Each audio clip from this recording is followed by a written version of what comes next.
Mr. Bryce Hernandez, hindi tayo personal magkakilala. Do you confirm?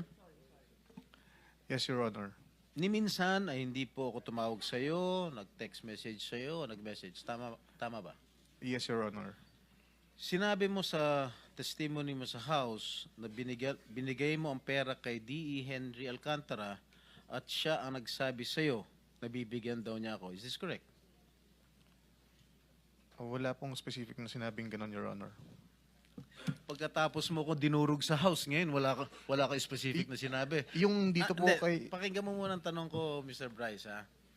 Sabi mo sa testimony mo sa House of Representatives na binigay mo ang pera kay D.E. Henry Alcantara at siya ang nagsabi sa iyo na bibigyan daw niya ako. Is this correct?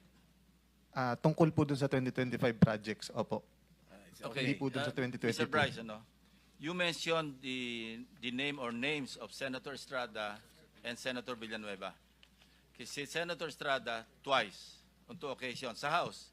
Yes po. One, 10:40 a.m. Sinabi mo, Senator Jingo Estrada and Senator Villanueva with a list of projects. I remember that.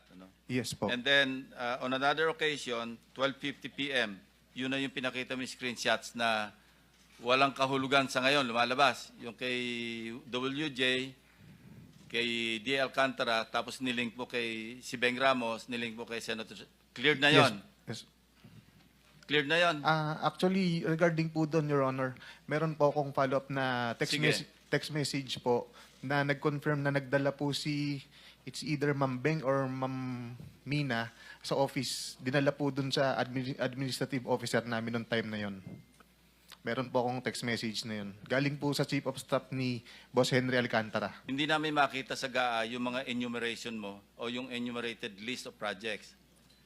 As para Senator Jinggoy, nakita namin talaga yung 7 items kasi item for item, chinek namin, nagtugma doon sa sinabi mo. But in fairness to Senator Villanueva, unless you modify the list that you enumerated at tumama doon sa aming chinecheck, then we will also hold him to account. But as of now, we cannot. That's why I did not mention him.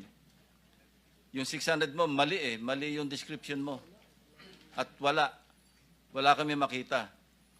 But I want to be truthful, As para Senator Jinggoy, nakita namin 355. Now, ibang usapan yon doon sa sinasabing mong 30%. The burden of proof is on you.